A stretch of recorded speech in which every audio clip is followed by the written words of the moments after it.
සාදු සාදු සාදු. හොඳයි එහෙනම් අපි සුපුරුදු පරිදි ධර්ම සාකච්ඡාව ආරම්භ කරමු. අරුණ මනතුංග මහත්මයා තෙරුවන් සරණයි ස්වාමීන් වහන්සේ. මට ප්‍රශ්න දෙකක් අහන්න තියෙනවා. පළවෙනි ප්‍රශ්නය අපේ ගරුතර ස්වාමීන් වහන්සේ සඳහන් කර විභූත විහරණ ඇති බව කියන 12 වෙනි කාරණිය දිනු කර ගන්නකොට අපිට හිතුණා සම්පජාඤ්ඤ පබ්බය දිනු කරන එක ඒකට බොහොම රුකුලක් වෙන බව. ඒ වගේම ප්‍රශ්නය වෙන්නේ පළවෙනි ප්‍රශ්නය වෙන්නේ ස්වාමීන් වහන්සේ සතර සතිපට්ඨානය අපිට කියලා දෙන කාලේ චරිත සම්බන්ධ කියනකොට එක් චරිතවලට සුදුසුයි කියලා දක්වලා තියෙන භාවනාවන් අපිට සඳහන් කළා. එහිදී එක් අවස්ථාවක ස්වාමින් වහන්සේ ප්‍රඥා චරිතයාට මෙන්න මේ භාවනාව හොඳයි කියලා ඒ වගේම ඒක තමයි අනුදැන වදාරලා තියෙන්නේ කියලා සඳහන් කළා. ඒ දවසේ එච්චර ඒ ගැන අපිට පැහැදිලි කරේ නැහැ. ස්වාමින් වහන්සේ ඒක අපිට පැහැදිලි කරනවා නම් මේ අවස්ථාවේ ඒක බොහොම ගැළපෙනවා කියලා හිතෙනවා. තෙරුවන් සරණයි. ඇත්තටම ප්‍රඥා චරිතයට ඕනම භාවනාවක් යෝග්‍යයි. මොකද ඒතනත්තාට ඕනම භාවනාවක් තුල ගැඹුරට යන්න පුළුවන්කම තියෙනවා. ඒ නිසා සම 40 කර්මස්ථාන දැන් ඇත්තටම දැන් ඔය කර්මස්ථාන භේදය අපිට එන්නේ සමත භාවනාව සම්බන්ධවනේ විදර්ශනාවේදී කාටත් කරන්න තියෙන්නේ ප්‍රඥා චරිත වුණත් මෝහ චරිත වුණත් කාටත් කරන්න තියෙන්නේ විදර්ශනාවම තමයි. ඒක තම තමන්ගේ ශක්ති ප්‍රමාණයෙන් තමයි වැටහෙන්නේ. හැබැයි අර මේ සමත භාවනාවලදී තමයි අපිට එක් චරිත අනුව ඒ කර්මස්ථාන වෙන් කරගන්න වෙන්නේ. ඉතින් ප්‍රඥා චරිත ඇති පුද්ගලයාට ඒ කියන්නේ බුද්ධි චරිත හැටියටයි ඒක චරිත දක්වනකොට දක්වන්නේ ඒතනත්තාට ඕනම භාවනාවක් යෝග්‍ය බව තමයි දක්වන්නේ. මොකද ඒතනත්තාට කවර භාවනාවක් තුල වුණත් පරිණත භාවයකට යන්න පුළුවන් ප්‍රඥා අධික ගතිය නිසා. ඉතින් විදර්ශනාව වශයෙන් දැන් ප්‍රඥාව දියුණු කරන්න අපේක්ෂා කරන කෙනෙකු පිළිබඳව අපි දැන් ප්‍රඥා චරිතයට මොන භාවනාවද සුදුසු කියලා ඇහුවොත් අපිට ඕනම භාවනාවක් නිර්දේශ කරන්න පුළුවන්. හැබැයි ප්‍රඥාව වර්ධනය කරගන්නට මොන භාවනාවද සුදුසු කියලා ඇහුවොත් එතනදී අපිට විශේෂයෙන් කියන්නට වෙන්නේ විදර්ශනා භාවනාව, ත්‍රිලක්ෂණ භාවනාව, චතුරාර්ය සත්‍ය පිළිබඳව, පටිච්ච සමුප්පාදය පිළිබඳව, ස්කන්ධ ධාතු ආයතන පිළිබඳව මේවා පිළිබඳව විමර්ශනය කරමින් යන විදර්ශනා භාවනාව එතනත්තාට යෝග්‍යයි කියලා තමයි පැහැදිලි කරන්න වෙන්නේ. ඊළඟට ත්‍රිලක්ෂණ භාවනාව ගැන කියනකොටත් අර 44 ආකාර විපස්සනාව 40 ආකාරයකින් ඒ ත්‍රිලක්ෂණයම විග්‍රහ කරමින් විභජනය කරමින් බෙදා බලමින් කරන භාවනාව. ඒ වගේ භාවනා විශේෂයෙන් ප්‍රඥාව අවදි කිරීම සඳහා දියුණු කිරීම සඳහා මහෝපකාරී වෙනවා. එහෙම නැත්නම් ප්‍රඥා චරිතය ගත්තන් පස්සේ ඒතනත්තාට ඕනෑම භාවනාවක් ඒතනත්තාට ප්‍රගුණ කරගෙන යන්නට පුළුවන්. ඔහු ප්‍රඥා චරිතයක් නිසා. එහෙමයි ස්වාමීන් වහන්සේ. මේ දෙවෙනි ප්‍රශ්නය වෙන්නේ දැන් ස්වාමීන් වහන්සේ අපිට අදත් සඳහන් කළා දැන් මෙහිම මේ කාරණා 15 තුල යම්කිසි කෙනෙක් ප්‍රඥාව දියුණු වෙනවා නම් දියුණු කරනවා නම් ඒක තමයි මුදුන් පොත වගේ වෙන්නේ. ඊට පස්සේ හදිසියෙ මිය ගියත් ඒ පැත්තට තමයි වැටෙන්නේ කියලා. හැබැයි දැන් අපිට අහන්න ලැබෙනවා ඇතැම් විට දැන් මහානාම රජුරවන්ට බුදුහාඳුරෝ කියපු කාරණාව ගිතෙල් කලයක් අරගෙන ඒක බිඳලා දැම්මොත් ගිතෙල් උඩට එනවා වගේ ඔබ මේ සුගතියටපත් වෙනවා කියලා. නමුත් දැන් ওই ප්‍රකාශයේ එහෙම කළාට මහානාම රජුරෝ සෝවාන් තත්ත්වයටපත් වෙච්ච උත්මේ. එතකොට ඒ ප්‍රකාශයෙන්ම සාධාරණීකරණය කරලා ගන්න පුළුවන්ද? මේ එහෙම නැතිනම් වැඩි නැමියාවක් තියෙනවා කියන කාරණේද අපි ගන්න ඕන. ඇත්තටම ඔබතුමා ඒ කාරණේ මතු කරපේ ගොඩාක් වැදගත්. මට මතක හැටියට ඔය මේ ඒ පැත්තට බර වෙලා තියෙන ගහ කැපුවාම ඒ පැත්තටයි වැටෙන්නේ කියන කාරණයක් බුදුරජාණන් වහන්සේ මහානාම ශාක්‍ය රජුරවන්ටම කියපු කාරණයක් වගේ මට මතක තියෙන්නේ. එතකොට මේ දැන් මේ මහානාම ශාක්‍ය රජුරවන්ට කියන කාරණේ සහ ඒ උපමාව අපිට ඒ මහානාම ශාක්‍ය රජුරවන්ට විදිහෙන්ම අපිට ඒක සාධාරණීකරණය කරන්න පුළුවන් කමක් නැහැ. ඔබතුමා ඒක හොඳට මතු කළා. මොකද මහානාම ශාක්‍ය රජුරෝ කියන්නේ සෝවාන් ඵලලාභී කෙනෙක්. ඒතකොට සෝවාන් ඵලලාභී කෙනෙක් සිහියෙන්ද මැරෙන්නේ අසිහියෙන්ද මැරෙන්නේ කියන එක ගැටලුවක් නැහැ. මොන විදිහෙන් මැරුණා වුණත් ඒ තැනත්තා ගති නියතයි. ඒ කියන්නේ දුගතියට යන්නේ. ඒක ධර්මතාවය. ඒක ඔහු දැනගෙන තේරුම් අරගෙන මම දුගතියට යන්නේ නැතුව සුගතියට යන්න ඕන කියලා කරන වැඩක් නෙමෙයි.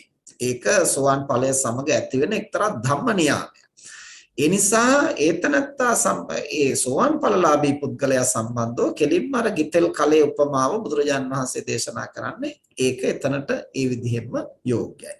එතකොට අපිට සාමාන්‍ය ප්‍රත්‍යඥ පුද්ගලයා පිළිබඳව කතා කරනකොට අර යම් පැත්තකට ගහක් නැඹුරු වෙලා තියෙනවා නම් ඒ පැත්තට වැටීමේ සම්භාවිතාව වැඩි කියන එක තමයි ප්‍රත්‍යඥයා සම්බන්ධව ගන්නට තියෙන්නේ. මොකද ප්‍රත්‍යඥයෙකුට ඕනම මොහොතක ඇති වෙන වික්ෂිප්තතාවයත් එක්කලා යම් වෙනසක් වීමේ ඉඩක් තියෙනවා. ඒක අපිට නැහැ කියන්න පුළුවන් කමක් නැහැ. හැබැයි යම් කිසි කෙනෙක් බහුලව යමක් ප්‍රගුණ කරනවා නම් ආචින්නක කම්ම වශයෙන් ඒක මතුවීමේ සම්භාවිතාව වැඩි. ඒ නිසා යම් පැත්තකට නැමියාවක් තියෙනවා නම් ඒ පැත්තට වැටීමේ ඒ පැත්තට නැඹුරු වීමේ නැමියාව සම්භාවිතාව වැඩි කියලා තමයි ප්‍රත්‍යඥයා සම්බන්ධව ඒ කාරණේ අපිට හඳුනා ගන්න වෙන්නේ. එහෙමයි ස්වාමීන් වහන්සේ තෙරුවන් සරණයි. සරණයි. ළඟට චන්ද්‍රානි හෙට්ටිආරච්චි මහත්මිය.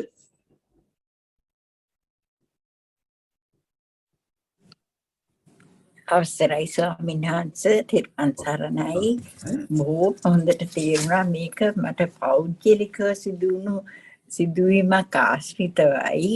දැන් මේක කියවුණා ස්වාමීන් වහන්සේ අධිපති දජ සංකීතේ අනුව මම මීට පෙර ඒක අහලා මට මේ තව මෑණි කෙනෙක් උපදෙස් දුන්නා හැම වෙලෙම බුද්ධ රූපයක් තියාගන්න කියලා. මං ඉන්නේ ලංකාවේ නෙවෙයි. මා ළඟ තියෙනවා පුංචි බුද්ධ රූපයක්. ඒක මා ළඟ හැම වෙලෙම තියෙනවා. ඒක දැක්කාම මට හුඟක් වෙලාවට තරහ ගියව නැති වෙනවා. ඒක සංකේතයක් හැටියට තියන් ඉන්නවා. එක දවසක් මගේ යාළුවෙක් කියනවා ඔයාට ගොඩාක් පව් සිද්ධ වෙනවා. ඇයි ඔකෝ පස්සෙක දාගෙන ඉන්නේ මොන කරුණක්ද ඔයා දන්නේ නැද්ද? බුද්ධ රූපේ මං කො මට පුළුවන් තරහ ගියා ස්වාමීන් වහන්සේ. මට පුළුවන් නම් මගේ හදවතින් දියා ගන්නවා කියලා එයත් එක්ක වාද කරා. මට කියන්න ස්වාමීන් වහන්සේ ඒක වැරදිද? ඒක මම තියාගෙන ඉන්නේ මගේ දියුණුව සඳහා. අපේ බුදුරජාණන් වහන්සේගේ අනුරුවක් පිළිරුවක් ඡායා මාත්‍රයක් අපි නිරන්තරයෙන් තමන් සමීපයේ පවත්වා ගන්නේ ගෞරවනීය අදහසින් අපට බුදු ගුණ සිහි කරන්න, දහම සිහි කරන්න, මේ ධර්මානුධර්ම ප්‍රතිපත්තිය යන්නට ශක්තියක් වශයෙන් අපි ඒක සංකේතයක් හැටියට ළඟ තියා ගන්නවා නම් ඒකේ කිසිම වැරද්දක් කියන්න පුළුවන් කමක් නැහැ. හැබැයි යම් කෙනෙක් අපි හිතමු සර්වඥ ධාතුන් වහන්සේ නමක් වගේ ඒ විදිහට තියා ගන්නවා නම් අපිට එතනදි කියන්න පුළුවන් ඒක උචිත විදිහට ගෞරවනීය විදිහට තැන්පත් කරන්න ඕන කියලා. මොකද ඒක බුදුරජාණන් වහන්සේගේ ශරීරයෙන් ශේෂ වූ ජීවමාන ධාතු කොටාශය. දැන් බුදු පිළිමය කියලා කියන්නේ එහෙම එකක් නෙමෙයි. ඒ නිමිති කොටගෙන සංකේතයක් හැටියට හදාපු අනුරුවක්. ඉතින් ඒ නිසා එහෙම අනුරුවක් ගෞරවනීය ආකාරයෙන් තමන් තියා ගන්නවා නම් ඒක පර්ස් එකේද තියෙන්නේ, බෙල්ලේ එල්ලගෙනද තියෙන්නේ, සාක්කුවේද තියෙන්නේ කියන එක එහි කිසිම ගැටලුවක් නැහැ. ගෞරවනීය අදහසකින් නම් තමන් ඒක තියාගෙන ඉන්නේ. ඉතින් ඒක කොහොමවත් වැරද්දක් හෝ අකුසලයක් වෙන්නේ නැහැ. අර තමන් ගෞරවයක් නැතිව ඒක කොහේ හරි තිබ්බොත් තමයි සුදුසු නැත්තේ. දැන් අපි අපේ ශාසන ඉතිහාසය සම්බන්ධව කතා කරනකොට ප්‍රසිද්ධම කතාවනේ හේමමාලා කුමරිය කෙස්වැටියේ සංගවාගෙනයි දන්තධාතුන් වහන්සේ වැඩම කළේ කියලා. ඉතින් දැන් ඒ අගෞරවය සඳහා නෙමෙයිනේ. ඉතින් දැන් අපි දැන් අපේ සංස්කෘතියත් එක්කලා හුඟක් වෙලාවට බුදුරජාණන් වහන්සේගේ සර්වච ධාතුන් වහන්සේ නමක් කාන්තාවක් තබා ගිහියෙක්වත් පැවිද්දෙක්වත් අතින් ස්පර්ශ කරන්න යන්නේ නැති තරම් ගෞරවනීය විදිහට ඒවා පිළිබඳව අපි පිළිපදින්න. නමුත් අර අනතුරුදායක අවස්ථාවක ඒක කෙස්වැටියේ හරි එහෙම නැත්නම් වෙන ඔය කියනවා වගේ පර්ස් එකක හරි කොහේ හරි හංගගෙන එන්න වෙනවා ඒ ධාතුන් වහන්සේ රැක ගන්න සුරක්ෂිත කරගන්න. ඉතින් ඒක කරන්නේ හානිදායක අදහසකින් නෙවෙයි. ඒ නිසා ගෞරවනීය අදහසින් තමන් මේ විදිහට සුරක්ෂිතව පවත්වා ගැනීම කොහොමවත් වරදක් හෝ අකුසලයක් සිද්ධ වෙන කාරණයක් නෙමෙයි. ඒ ඉතින් එක එක්කෙනා දකින්න විදිහේවට අපි කලබල වෙන්න ඕනේ නැහැ. ඒ ස්වාමීන් වහන්සේ තව ප්‍රශ්න තියෙනවද? අද කට්ටියට ප්‍රශ්න නැද්ද? තේරුන්නේ නැද්ද? නැත්නම් හොඳටම තේරුණාද? දැන් ප්‍රශ්න නැති වෙන්නේ එක්ක තේරුන්නේ නැතුව නැත්නම් හොඳටම තේරුණා. මේ විශේෂයෙන්ම මේ දැන් අද මේ කාරණේ සම්බන්ධව විතරක් නෙමෙයි අපි ධර්ම සාකච්ඡාවලදී විශේෂයෙන් හැමෝටම විවෘත කරලා තියෙනවා. එදිනෙට කතා කරන මාතෘකාවට අදාළ යම් ගැටලු තියෙනවා නම් ඒවා මුලින් කතා කරන්න. ඊට පස්සේ ඕනෑ තරම් තමන්ගේ ජීවිතේ ඕනම ගැටලුවක් පිළිබඳව මතු කරන්න පුළුවන් ධර්මානුකූලව සාකච්ඡා කරන්න. ඉතින් ඒ අවස්ථාව දැන් අදට අදාළ මාතෘකාව යටතේ කතා කරන්න තියෙනවා නම් එහෙම හෝ වෙනත් කාරණයකින් අපිට සාකච්ඡාවට ප්‍රශ්න මතු කරන්න පුළුවන්. එහි ගැටලුවක් නැහැ.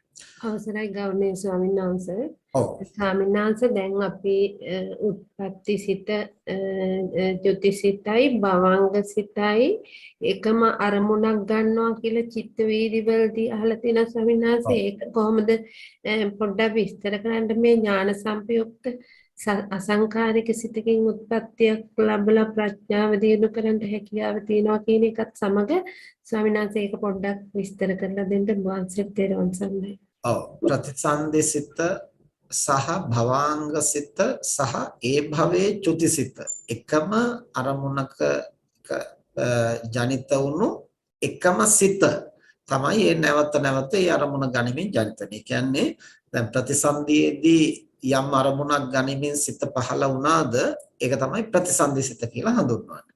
ඊට පස්සේ ඒතනත්තාට චක්කුසෝත ගාන જીවහා කාය මන වශයෙන් අවශේෂ චිත්ත වීති ඇති නොවන හැම මොහොතකම දැන් අපේ සිත පවතින්නට නම් අරමුණක් තියෙන්න ඕනේ. ඒ අරමුණ ගනිමින් සිත පහළ වෙලා වහාම නිරුද්ධ වෙනවා. නැවතත් අරමුණක් ගනිමින් සිත පහළ සිත කියලා කියවට එක සිතක් නෙමෙයි චිත්ත වීතිය.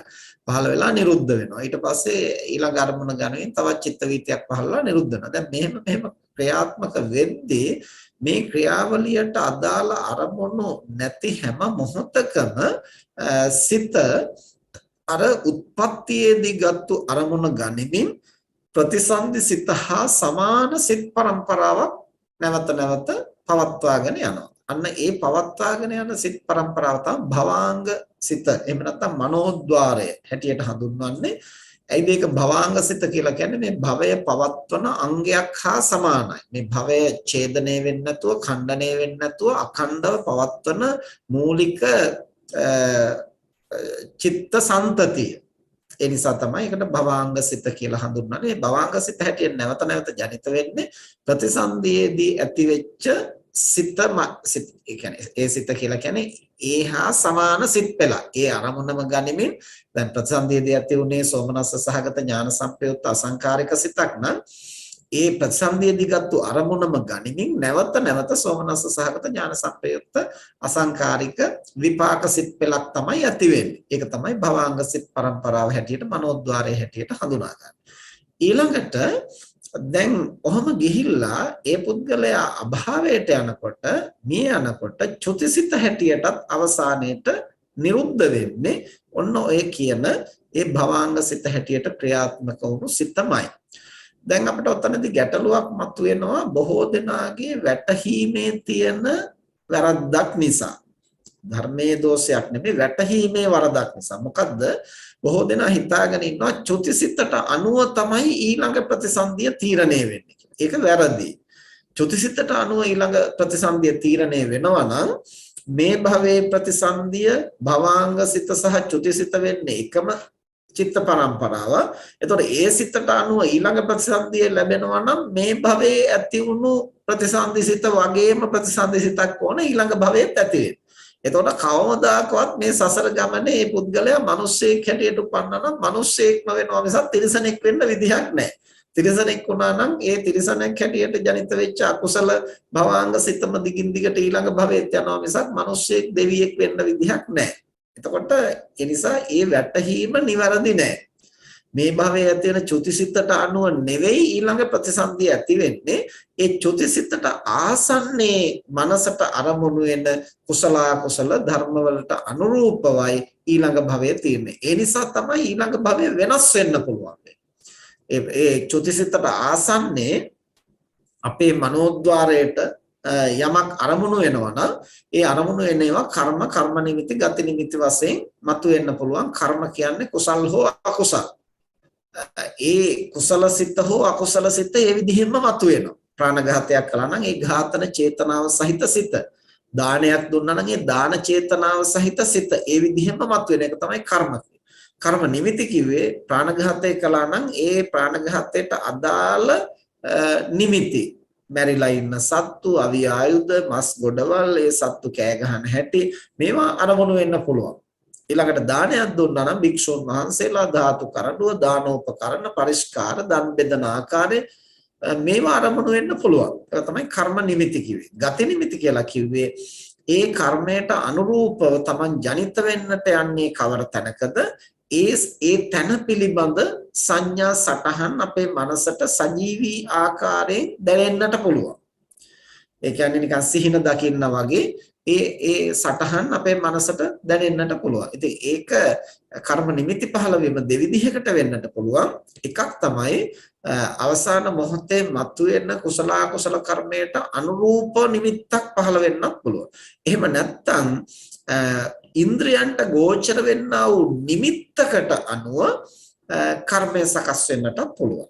ඒ කියන්නේ මරණාසන්න මොහොතේදී යම්කිසි කෙනෙකුට අපි හිතමුකෝ යම් තිරිසන් සතෙක්ව නේත්‍රයට පෙනෙනවා කියලා. එතකොට තිරිසන් සතා පෙනිලා ඒ තමන් ඇලුම් කරන තමන්ගේ ඊටාම සමීපතම ආදරෙන් හදා වඩාගත්තු සුරතල් සතා අන්තිමට පෙනිලා ඒ නිමිත්ත ගත්තොත් එතකොට ඒතනත්තට කොච්චර කුසල කර්ම තිබුණා වුණත් අර තිරිසන් සතා කෙරෙහි ඇති වෙච්ච ඇල්ම හේතු කොටගෙන ඒ තිරිසන් යෝනියෙහි ජනිත වෙන්නට කර්ම සකස් වෙන්න බැරි කමක් නැහැ. එතකොට දැන් තිරිසන් සතෙකුට මිනිස්සෙක් ඇසුරු කිරීම තුළ යම්කිසි ප්‍රගතියක් ඇති වෙන්නට පුළුවන්. අවසාන අවස්ථාවේ මනුස්ස සංඥාව නිමිත්ත හැටියට ගත්තොත් ඒ සතාට සාංශාරික වශයෙන් ගොඩනගාගත්තු යම් කුසල බලයක් අවදි වෙන්නට පුළුවන්. අර නිමිත්තට අනුව මනුලව ජනිත වෙන්න. මොකද ගන්න අරමුණත් එක්කලානේ සිත ජනිත වෙන්නේ. එතකොට එහෙම වෙන්න පුළුවන්. හැබැයි තිරිසනාට මනුලවට එන්නට අවකාශයක් සැලසෙන්න පුළුවන්. මනුස්ස ඇසුර නිසා මනුස්සයාට තිරිසන් ලෝකෙට යන්නට අවකාශයක් සැලසෙන්නට පුළුවන්. තිරිසන් සත්වයින් දැඩි ඇලීමෙන් ඇසුරු නිසුරු කරන්නට ගියොත්. ඒකෙන් අදහස් ගන්න සොරතල් සතුන් හදන එක වැරදි කියලාවත් සත්තුන්ට කරුණා මෛත්‍රියෙන් සංග්‍රහ කරන එක වැරදි කියලා නෙමෙයි. අර දැඩි බන්ධණයෙන් ඇසුරු නිසුරු කළොත් ඒ වගේ අනතුරක් වෙන්නටත් ඉඩ තියෙනවා. අර ගති නිමිත්ත හැටියට කර්මානුරූපව ගති නිමිත්ත මතුවෙන්නත් පුළුවන්. මතුවෙන නිමිත්තට අනුව කර්ම රැකසිලා එතනට යන්නටත් ඉඩ කඩක් තියෙන නිසා. ඔබතුමීට ඒ ප්‍රමාණවත් පැහැදිලි වුණාද කාරණා? හොඳයි. ඊළඟට කසොන්ගමගේ මහත්මයා තෙරුවන් සරණයි ස්වාමීන් වහන්සේ පැහැදිලි වුණා. පැහැදිලි වුණා. හොඳයි. අවසරයි ස්වාමීන් වහන්සේ. දැන් එතකොට දැන් අපේ ඔය මැරෙන මොහොතේ දැන් ධාතු කරඬුවක් හරි එහෙම දානයක් දෙන එකක් හරි එහෙම දකිනකොට දැන් අපි ඒකත් අනිත්‍යයි මේකත් වැඩක් නෑ කියලා හිතන තැනදීද ඔය සෝවාන් වෙනවා වගේ දෙයක් වෙන්න පුළුවන් කියලා කියන්නේ මරණ මොහොතේදී? මෙහෙමයි. දැන් ඇත්තටම මේකත් අනිත්‍යයි කියලා සිතීම මාත්‍රයකට ප්‍රමාණවත් වෙන්නේ නැහැ. ඒක අනිත්‍යයි කියලා දකින්න පුළුවන් මට්ටමට විදර්ශනාව ප්‍රගුණ කරලා තිබුණා නම් ඒ තනත්තාට එය සෝවාන් ඵලයට හෝ අරහත්ත්වයට උනත් උපකාර වෙන්න පුළුවන්. දැන් සමහර කෙනෙක් මියන මොහොතේ අරහත්ත්වයටපත් වෙනවා. අරහත්ත්වයටපත් වෙලා එහෙම පිරුණුවම් පාන. ඒතකොට ඒක හඳුන්වන සමසීසී පරිනිර්වාණය කියලා. එතකොට එහෙම වුණත් වෙන්න පුළුවන්. හැබැයි ඒක තීරණය වෙන්නේ අපි ඒ ත්‍රිලක්ෂණ ධර්මයේ පිළිබඳව ප්‍රගුණ කරලා තියෙන ප්‍රමාණයට. දැන් අද හුඟක් දෙනා පුරුදු වෙලා තියෙන්නේ යමක් දකිනකොට අනිත්‍යයි කියලා හිතන්න. අනිත්‍යයි කියලා හිතීම කියන්නේ විදර්ශනාව නෙමෙයි. අපි මීට පෙරත් සාකච්ඡා කරලා තියෙනවා සුතමේ ඥාන, චින්තාමේ ඥාන, භාවනාමේ ඥාන කියන්නේ අවස්ථා තුනක්. එතකොට අපි ගොඩක් වෙලාවට චින්තාමේ ඥානයක් තමයි වඩන්නේ අනිත්‍යයි, දුකයි, අනාත්මයි කියලා. ඒකත් අපට උපකාරක වෙනවා මනස පුහුණු කරන්න. හැබැයි භාවනාමය ඥානය කියලා කියන්නේ එහෙම හිතන එක නෙමෙයි. ඒ අපි හිතන ඒ මනසට ගෝචර වෙන ආරම්භණයෙහි අනිත්‍ය ධර්මතාවය අපට ප්‍රඥාවෙන් දකින්නට මනස පුහුණු කිරීම. ඒක තමයි භාවනාවේ ඒ කියන්නේ සති සම්පජඤ්ඤේ යුක්තව මේ අනිත්‍ය ලක්ෂණය ප්‍රකට කොට දකිනවා. දැන් අපි අර මුලින් කතා කළේ පසුගිය සතියේට ඉස්සෙල්ලා සතියේ ප්‍රඥාවෙන් අවබෝධ කරන්නේ මොනවද කියලා කතා කරනකොට අර පංචවිධ ඤෙය්‍ය මණ්ඩලේ පාදක කොටගෙන අපි සාකච්ඡා කළා. එහි සංස්කාර විකාර තුන්වෙනි කාරණේ ලක්ෂණ. ලක්ෂණ කියලා කිව්වේ පොදු ලක්ෂණ සහ අනන්‍ය ලක්ෂණ. පොදු ලක්ෂණ කියලා කිව්වේ අනිත්‍ය බව, දුක් බව, අනාත්ම බව. එතකොට මේ ලක්ෂණ සති සම්පජඤ්ඤයෙන් යුක්තව දකින්නට ඕන. ඒක ප්‍රකට වෙන ගතිය. අර ආලෝකයෙන් දකින්න වගේ ප්‍රභාමත්ව මේ ලක්ෂණය අපේ මනසට ප්‍රකට වෙන්නට ඕන. එතනයි ප්‍රඥාවෙන් දකිනවා කියලා කියන්නේ. එහෙම නැතිනම් අපි කරන්නේ මොකද්ද? ඒක වචන වාක්‍ය වශයෙන් සිතුවිලි වශයෙන් සිතන්නට උත්සාහ කරනවා අනිත්‍යයි. ඉතින් මුලදී එහෙම හරි කරන්න ඕන. දැන් බුදුරජාණන් වහන්සේ දේශනා කරන අනිත්‍ය සංඥාව, අනිත්‍යයි කියන ඒ සංඥාව මුලදී පුරුදු කරන්න. ඊට පස්සේ මේ මනෝභාවයේ සංකල්පේ එහෙම කාලයක් ප්‍රගුණ කරනකොට තමයි අනිත්‍ය ධර්මතාවය අපේ මනසට ප්‍රකට වෙන්න ගන්න. දැන් අපි මේ අද කතා කරපු කාරණා 15 තියෙනවා ධර්මයන් මනාකොට දක්නා ස්වභාවය ඇති බව 11 වෙනි කාරණේ. එතකොට මේ ධර්මයන් මනාකොට දක්නා ස්වභාවය කියලා කිව්වේ අන්න අර කාරණේ. අනිත්‍යයි කියලා හිතනව නෙමෙයි. අනිත්‍ය නැමැති ධර්මතාවයේ මනාකොට දක්නා ස්වභාවයෙන් යුක්තයි. ඒක තමයි අනිත්‍ය දර්ශනය. එතකොට යම් කිසි කෙනෙකුට මේ යන මොහොතේ ධාතු කරඬුවක් හරි මොකක් හෝ තමන්ට ගති නිමිත්ත වශයෙන් එහෙම නැත්නම් කර්ම නිමිත්ත වශයෙන් මතුවෙනවා නම් ඒතනත්තා එය ත්‍රිලක්ෂණ ප්‍රඥාවේ විනිවිද දකින්නට සමත් වුණොත් ඒ අවස්ථාව ඔහුට සෝවන් හෝ අරහත්ත්වයට පැමිණීමේ ඊටාම යෝග්‍ය අවස්ථාව වෙන්න පුළුවන්. අනිත්‍යයි කියලා සිතීම නෙමෙයි. පැහැදිලි වුණාද? එහෙමයි ස්වාමීන් වහන්සේ. එතකොට ස්වාමීන් වහන්සේ තව ප්‍රශ්නයක් තියෙනවා. දැන් එතකොට දැන් මේ සමහර තැන්වල ඔය දැන් නිදානෙදිම සමහරලාට අපි හීන දකිනවා. දැන් සමහරලාට දන්නවා මේක හීනයක් දකින්න කියලා. ඒකට ඒක කිසිම තැනක දැන් අපිට ඕන විදිහට ඒක හසුරවන්න බෑ. දැන් මේ මැරෙන මොහොතෙත් අපි දකින දේ එහෙමනම් අපිට ඇත්තම අපි කොච්චර කුසල කරලා සමහරවිට අපිට ඒක එහෙම හසුරවන්න හැකියාවක් තියෙනවා ස්වාමීන් වහන්සේ. ඇත්තටම සිහිනය අපට හසුරවන්න පුළුවන්. සිහිනය අපට හසුරවන්න පුළුවන් හරියට අපි සතියෙන් ඉන්නවනම්. අපි නිවැරදි සිහියෙන් සහ අපේ මනස එතනට පුහුණු කරලා නැති නිසායි අපිට ඒක හසුරවන්න බැහැ වගේ හිතෙන්නේ. දැන් සිහියෙන් දැන් අපි මීට පෙරත් කතා කරලා තියෙනවා සතිපට්ඨානයේ තීන මිද්ද නීවරණය ගැන කතා කරනකොට ආර්යයන් වහන්සේලාටත් නිନ୍ଦ අවශ්‍යයි. රහතන් වහන්සේට බුදුරජාණන් වහන්සේටත් නිନ୍ଦ අවශ්‍යයි. මොකටද මේ ගත ප්‍රකෘතිමත් වෙන්න, ගත සැහැල්ලු වෙන්න. නමුත් ප්‍රත්‍යඥ සත්‍යය නිදා ගන්නකොට ගතට විවේකයේ වගේම සිතත් තීන මිද්දෙන් උදාසීන කරගෙන තමයි නින්දට යන්නේ. එතකොට එහෙම නින්දට ගියාම අපේ සිතේ ඇති වෙන මනෝභාවයන් පැහැදිලි නැහැ. තීන මිද්දේ නිසා. නමුත් අපට පුළුවන් නම් සිහිය පිහිටුවාගෙන නින්දට යන්න. එතකොට කය විවේක ගන්නවා. හැබැයි සිත පිළිබඳව හොඳ අවදිමත් බවකින් අපි ඉන්නවා. එතකොට කෙනෙකුට ප්‍රශ්නයක් ඇතිවෙනවා. එතකොට කොහොමද නිදාගන්නේ කියලා. නෑ නිදා ගන්නයි ගත්තයි කියලා අපේ සිත නිදාගන්නේ නැහැ. අපි කොච්චර තද බල නින්දකට වැටුණා වුණත් සිත ක්‍රියාත්මක වෙනවා. හැම මොහොතකම අරමුණක් ගනිමින් සිත් පහළ වුණ නැත්නම් චිත්ත පරම්පරාව පවත්වන්න බෑ. ඒ නිසා තමයි අපි අර කතා කළේ අවශේෂ සිත් අරමුණක් ගන්නෙ නැත්නම් ඇසින් අරමුණු ගන්නෙත් නැත්නම් කනෙන් නාසයෙන් දිවෙන් කයින් මනසින් කොහෙන්වත් අපි අරමුණු ගන්නෙ නැත්නම් ඊළඟට සිතට පවතින්නට ක්‍රමයක් නැති වෙනකොට අර උත්පත්තියේදී ගත්තු අරමුණ ගනිමින් භවංග සිත් පෙළක් හෝ ඇති කරනවා.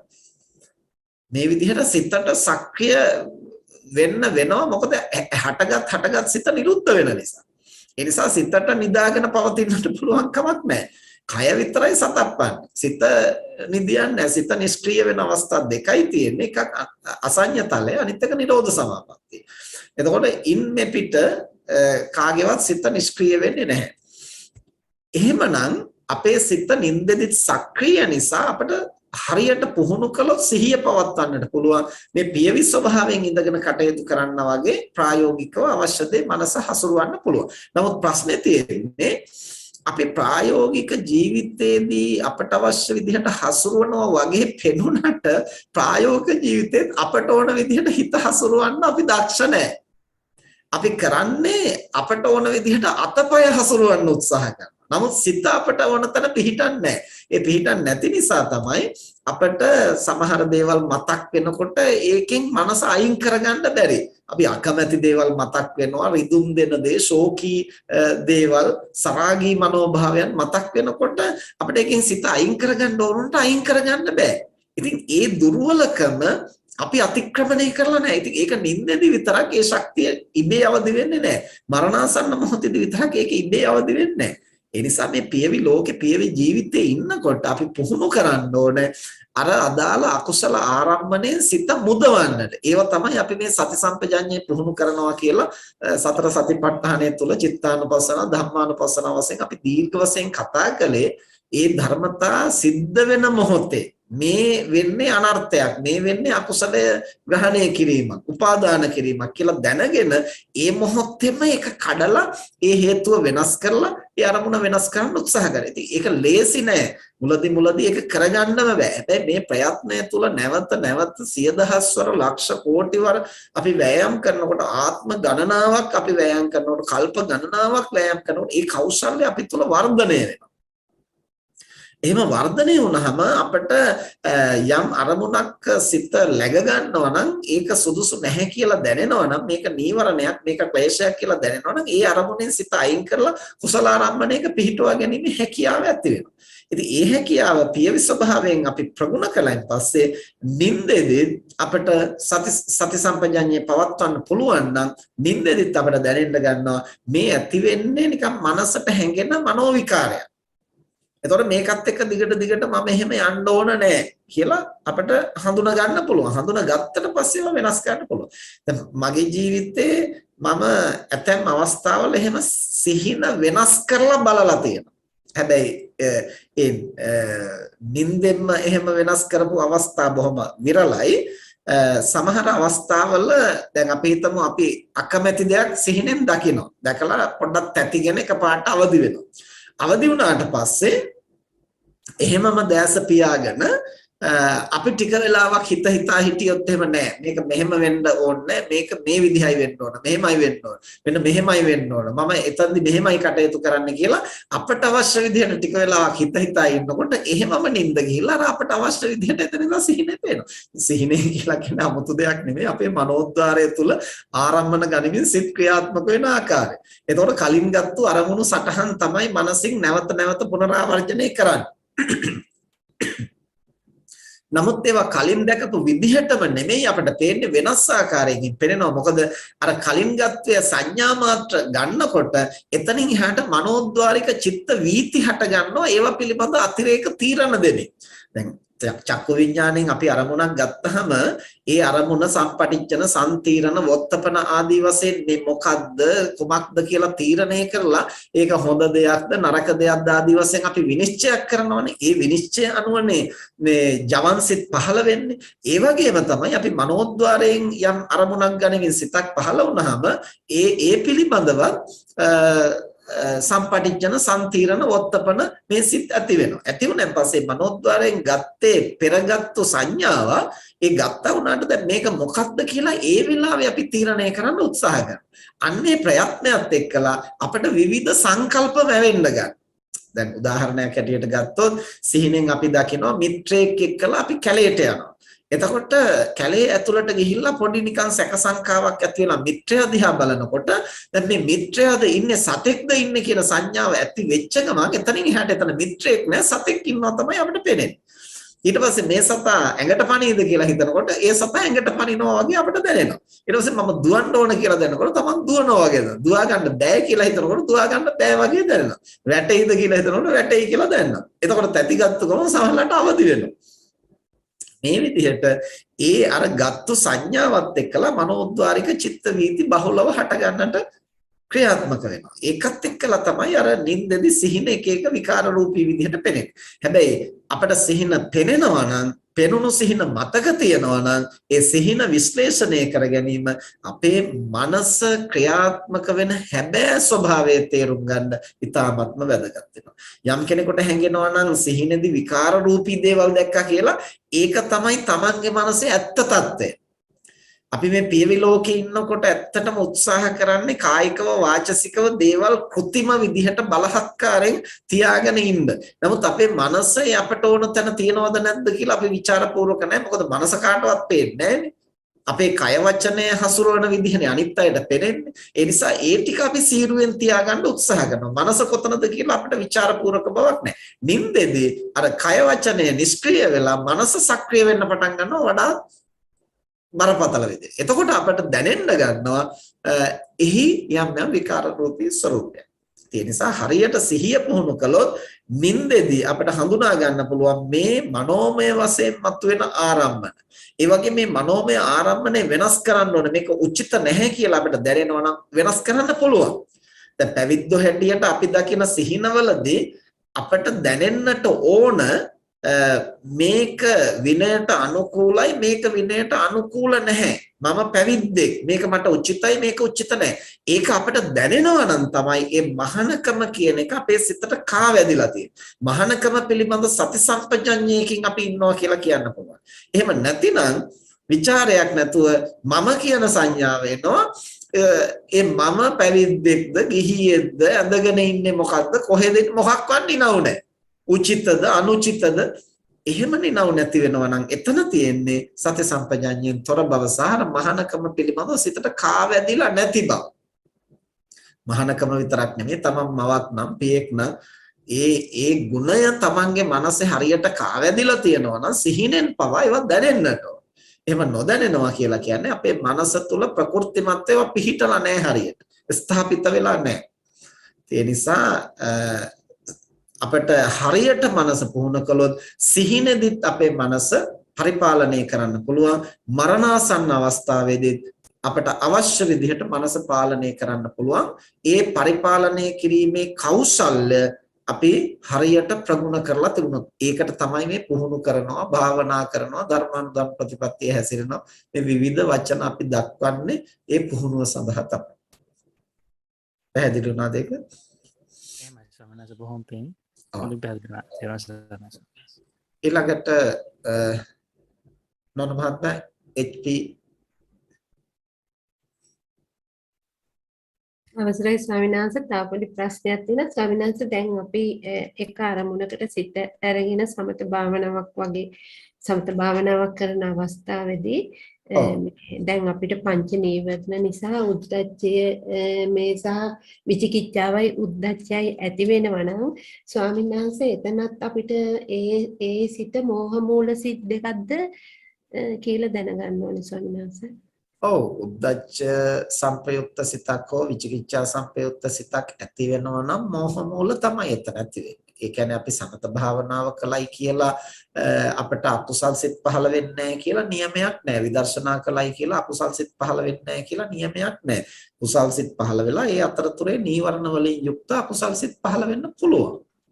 ඒවා මාරුවෙන් මාරුවට වෙනස් වෙයි. එතකොට අපේ සති සම්පජඤ්ඤේ වඩා තීව්‍ර වෙනකොට තමයි ඒකාග්‍රතාවයේ වඩා තීව්‍ර වෙනකොට තමයි අර නීවරණ ධර්ම නොයිපදීම කුසල චෛතසිකත් එක්කලා සිත පවත්වන්න පුළුවන්.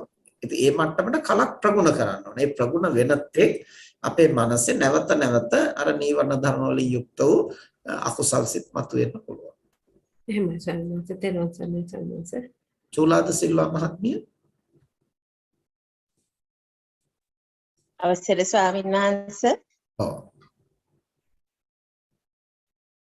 එහෙනම් කියන්නේ.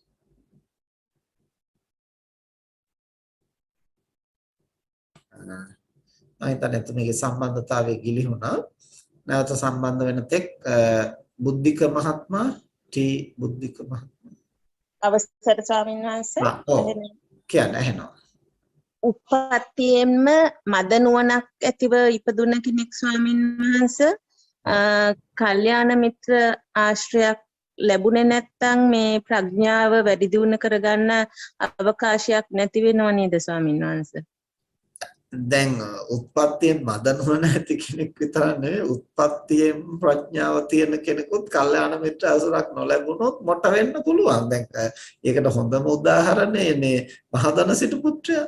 මහදන සිටු පුත්‍රයාට රහත් වෙන්න පුළුවන් කියන්නේ උත්පත්තියෙන්ම ඥාන සම්ප්‍රයුක්තව ඉපදිච්ච කෙනෙක් නිසානේ. ත්‍රි හේතුක ප්‍රතිසන්දියක් නොලැබුවා නම් උත්පත්තියේ ඥාන සම්ප්‍රයුක්ත බව නොතිබුණා නම් බුදුහාමුදුරු කීයටවත් ඒ මනුස්සයට රහත් වෙන්න පුළුවන් කියලා දේශනා කරන්නේ.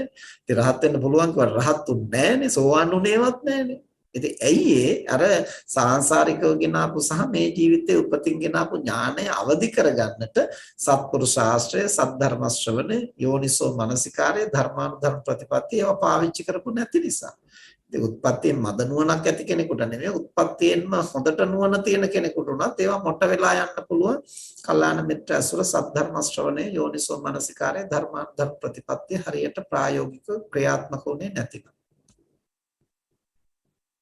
එහෙමයි ස්වාමීන් වහන්සේ. ඔව්. ඊළඟට බුද්ධික මහත්මයා බුද්ධික මහත්මයා අවසරයි සන්නස මම කියන දේ ඇහෙනවා සන්නස එහෙනම් මහත්මයා. ඔව් සන්නස මට මේ දැන් මේ වෙලාවේ සාකච්ඡා කරපු කරුණු කිහිපයක් හා සම්බන්ධ ප්‍රශ්න තුනක් ප්‍රශ්න සමහර ඒවා ප්‍රශ්න නෙමෙයි සමහර මම හිතාගෙන ඉන්න විදිය පැහැදිලි කිරීම. ඔව්. එකක් පළවෙනි කාරණේ තමයි සාමාන්‍යයෙන් අපි කිව්වෝ දැන් මම පොඩි කාලේ ඉඳන්ම මස් මාළු කන්නේ නැහැ. ඒ පොඩි කාලේ හේතුව උනේ සත්තුන්ට තියෙන ලොකු කැමැත්ත හින්දා ගෙදර හිටිය පූසෙක් නැති වුණා. ඒකේ හින්දා තමයි එහෙම උනේ. හැබැයි දැන් තියෙන්නේ ඊට වඩා වෙනස් අදහසක්. ඒ කියන්නේ වෙනත් අදහසක් නිසා තමයි මම කන්නේ. ඒ කියන්නේ පවුපින් වලට වඩා තව සතෙක්ගේ මස් කෑම කියන එක මට අවශ්‍යතාවයක් නැහැ කියන එක යාගේ අකමැත්තකින් තොරව. ඒ වගේ අදහසක් දැන් තියෙන්නේ. දැන් එතකොට සාමාන්‍යයෙන් ඒක නිසාම සමහර ලාවට පාරේ ඉන්න සත්තු එහෙම දැක්කොත් එහෙම මං ගෙනලා ගෙදර හදනවා. ඉතින් මම ගොඩක් සතුන්ව හුඟක් අසනීපුණා බෙහෙත් කරනවා. ඒවල සෑහෙන කැපවීමක් කරලා කරනවා ඒවා. ඉතින් ඒ වගේ දැන් ඒ කියන්නේ මම මෙහෙම හැමදාම මේ විදියට මස් මාළු නොකා ජීවත් වෙනකොට ඉතින් මම නිකමට හිතුවේ නිකන් හරි මොකක් හෝ හේතුවට මගේ ප්‍රතිසන්දි සිතේ يعني චුතියෙන් පස්සේ ප්‍රතිසන්දි සිතේ වෙලා මම මස් මාළු කන සතෙක් වෙලා ඉපදුණා. දැන් අපිට දන්නේ මොකද්ද කියන්නේ ස්වාමීන් සිංහෙක් කොටියෙක් වගේ වුණොත් මට හිතුනේ සමහර වෙලාවට මම පුරුද්දක් වශයෙන් කිසිම දවසක සතෙක් මරාගෙන පිනිස කාලා නැති හින්දා බොහෝ වෙලාවට මට හිතුනේ මාව පොඩි කාලෙම ඒ සිංහයව සත්තුවත් එක්ක අරගෙන යයි එතනදී විතර මම මරාගෙන නෙමෙයි කන්නේ කියලා. නිකන් මට නිකන් හිතුනේ ඒක. නිකන් හරි වුණොත් කියලා. එහෙම වෙන්න පුළුවන්. ඉතින් දැන් බෝසතාණන් වහන්සේ කෙනෙක් සිංහ කොටි ආදී එහෙම ආත්ම භාවයක විශේෂයෙන් සිංහාත්මවල උපදිච්ච අවස්ථාවක් තියෙනවානේ. ඉතින් මේ බඳු අවස්ථාවක උන්වහන්සේගේ චර්යාව තමයි ඒ තිරිසන් සතෙක් නිසා ඒ සමස්ත ශක්තිය අවදි කරන්න බෑ. හැබැයි අර සත්තු මරාගෙන කන තැනට යොමු වෙන්නේ නැහැ. මේ අනෙක් කෙනෙක් විසින් මරපු එකක් තමයි අනුභව කරන්නේ. කොහොමත් දැන් සාමාන්‍ය සිංහයෝ වුණත් ගොඩක් දඩයමට යන්නේ සිංහ දේනුව තමයි දඩයමට යන්නේ. ඉතින් දැන් ඔබතුමා කියන විදිහට ඉතින් ඒ හුරුව සහ ඒ මානසික සංකල්ප ඒ ප්‍රාර්ථනා ඒවත් එක්කලා බැරි වෙලාවත් දැන් ඕක හොඳට පුහුණු කළොත් මනස දැන් ඔය ඔබතුමා කියන தত্ত্বය හරියට මනසේ තහවුරු වුණොත් තමයි ඔය කියන විදිහට හැඩ ගැහෙන්න පුළුවන් වෙන්නේ. එතකොට ඒක තහවුරු වෙලා නැතිනම් නිකන් මතු පිටින් තියෙන කාරණයක් නම් යම් ප්‍රබල සාධකයක් ආවහම වෙනස් වෙන්න පුළුවන්. එහෙනම් දැන් ඔබතුමාට දැනෙනවා නම් ඒක එහෙම සරලව වෙනස් වෙන කාරණයක් නෙමෙයි. මම හොඳට වටහාගෙන ඒකේ පිහිටලා ඉන්නවා කියලා. ඉතින් ඒ ගුණය සුගතිය උපදින්න හේතු වෙනවා. බැරි වෙලා හරි කවර හෝ හේතුවක් නිසා අර සතුන්ට තියෙන ඇල්ම නිසා හෝ අර වගේ තැනක උපන්නොත් ඉතින් ওই පුරුද්ද Tamanට උපකාර වෙන්න පුළුවන්. අර විදිහට ප්‍රාණඝාතයෙන් ඒ සත්වාත්මය තුල පවා එකෙන් වැළකීලා ඉන්න. ඉතින් ඒ කුසල බලය හේතු කොටගෙන ඒක තමන්ගේ ප්‍රතිපත්තියක් හැටියට තමන් තුළ හොඳට ශක්තිමත් වෙලා තියෙනවා නම් එහි ආනිසංශයක් හැටියට තව කෙනෙක් ඉදිරිපත් වෙන්න පුළුවන්. තමන් අරන් ගිහිලා සත්වත්තක වගේ මස් ආදිය දීලා හොඳට පහසුකම් ඇතුව රැක බලා ගන්නට ප්‍රයත්න වෙන්න පුළුවන්. පින්සිත් දෙනසන් වහන්සේ ඒ පැහැදිලි කිරීමට දැන් තව එකක් තියෙනවා. ඒක දැන් ඔය කිව්ව එකට වඩා ටිකක් සමහර විට පරස්පර විරෝධී වගේ වෙන්නත් පුළුවන්. මෙහෙම දෙයක් සාමාන්‍යයෙන් තියෙනවා. අපි කිව්ව දැන් මං පින්කම් වලට යොමු වෙනවා. අපි කිව්වෝ සමහර වෙලාවට කරලා තියෙන පින්කම් ප්‍රමාණය ගානවත් මට මතක හිටින්නේ නැහැ. අපි කිව්ව යම් කිසි කෙනෙකුට උදව් කරොත් මට මම ඒකෙන් සතුටු වෙන එක හෝ ඒ වෙලාවෙ එක කරලා ඒකම අමතක කරලා දානවා. ඊට පස්සේ කිසිම දෙයක් මං ගාව තියෙන්නේ නැහැ. ඒක සමහර වෙලාවට ඒ පුද්ගලයෝ මට ඇවිල්ලා පස්සේ කිව්වොත් නම් මතක් වෙන්නේ මං එහෙම දෙයක් කරා කියලා. ඉතින් ඒක සමහර වෙලාවට කටින පින්කම් හිතන් කරලා තියෙනවා. ඒක ඒ වෙලාවේ කරා ඒක ඉවරයි. ඉතින් මට නිකමට තේරුනේ ඒක මගේ සිත ඒක නැවත නැවත මතක් කරලා සතුටු ඇති කරගන්න වගේ දෙයක් කිරීමට තරම් සිත පිරිසුදු නැහැ වගේ. ඒක නිසා මං අමතක කරනවාද ඒක? එහෙම නැත්නම් අතර කොහොමද සංඥාන්සේ මම යම් කිසි කෙනෙක්ට උදව්වක් කරනවා හරි ඒක අපි කියමු පිනක් බලාපොරොත්තු වෙන්න කියන එක නම් නෙමෙයි කොහොම කොයි වෙලාවෙත් මං කරන්නේ ඒක සාමාන්‍යයෙන් අවශ්‍යතාවය අනුව කරන දෙයක් එතන තියෙන්නේ.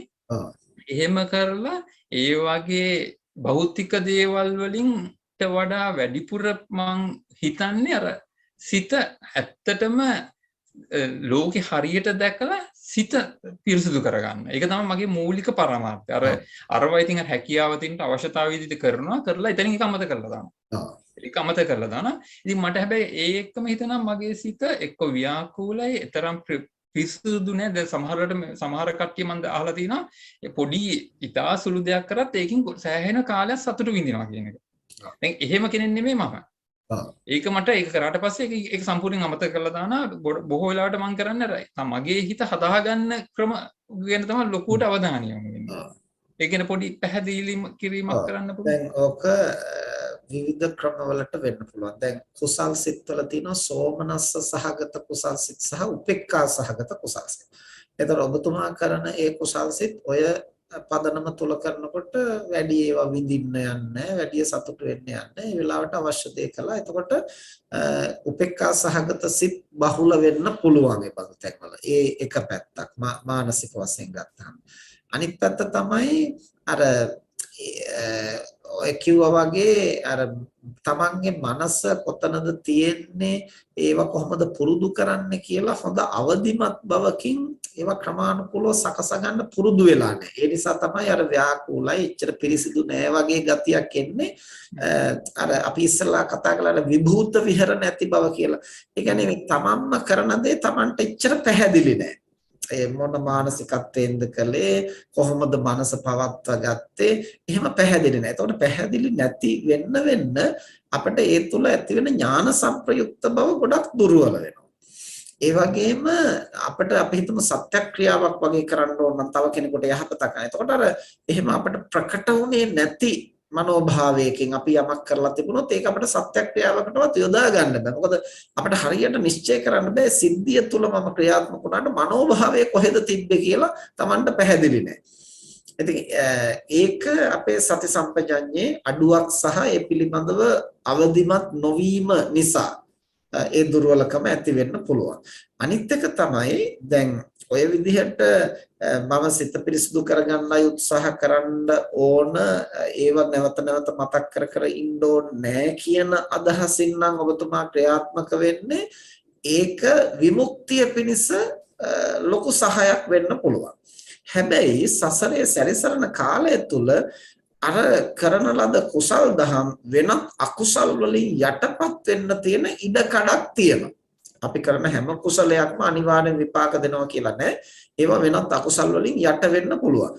අර කරපු කුසලය සිහි කරලා යම්කිසි හොඳ ඉලක්කයක් ඇති කරගත්තොත්, ප්‍රාර්ථනාවක් ඇති කරගත්තොත් අපට අකුසල් වලින් ඒ කුසලයේ යට නොවි අර ප්‍රාර්ථනාව හේතු කොටගෙන අර කුසලයේ ඉදිරියට එනවා විපාකත්වයේ සඳහා.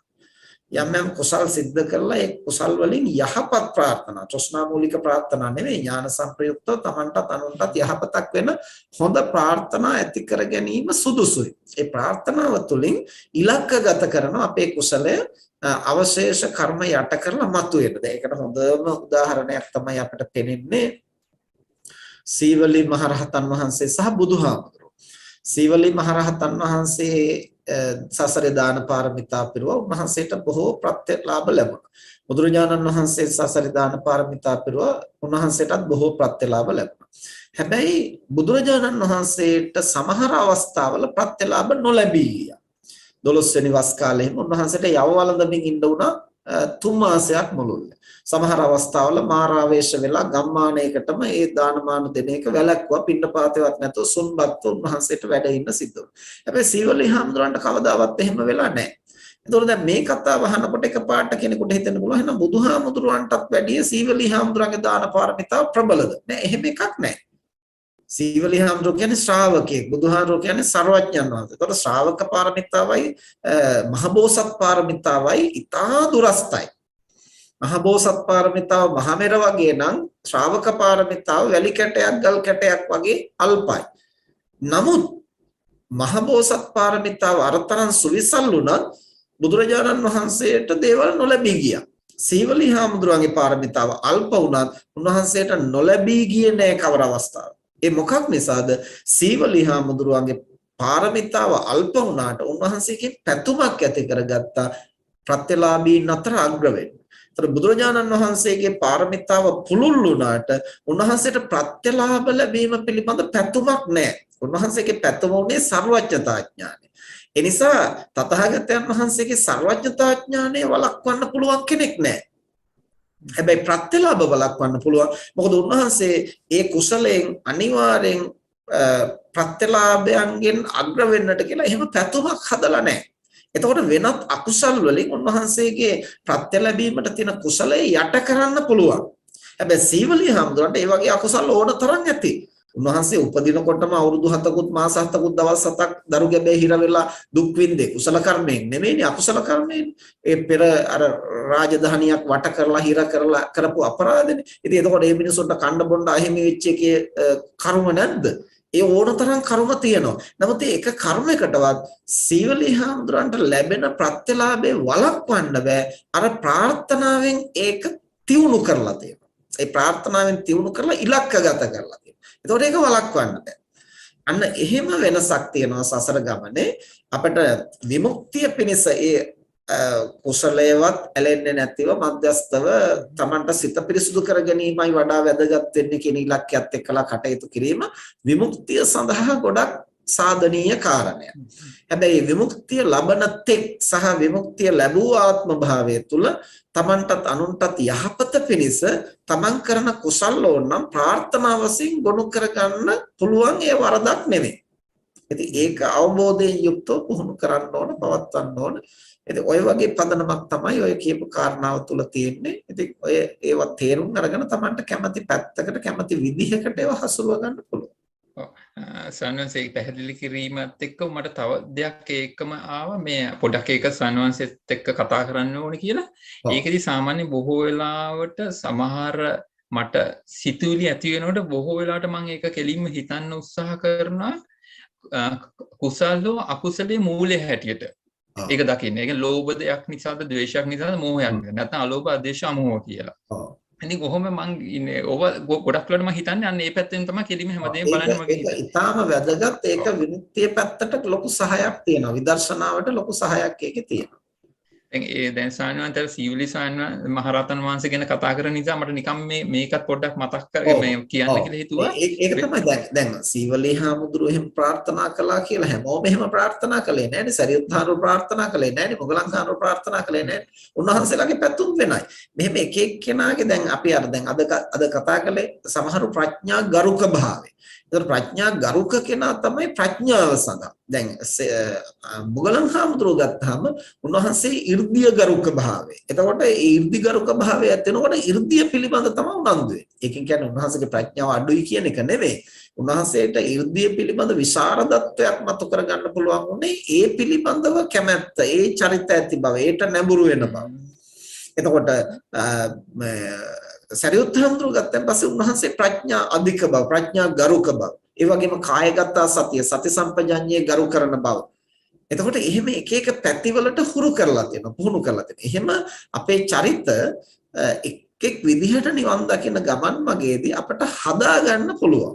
ඉතින් ඒයින් ඔබතුමාට වඩා ප්‍රියජනක වෙන්නේ, වඩා ප්‍රශස්තයි කියලා හැඟෙන්නේ ওই විදිහට අකුසල මූලයන් දකිමින්, කුසල මූලයන් දකිමින්, හේතුඵල දකිමින් සිත පිරිසුදු ගැනීමේ කාර්යය නම් ඒක වඩා උචිතයි ඒ අර ප්‍රඥාව අවදි කරන ක්‍රමය.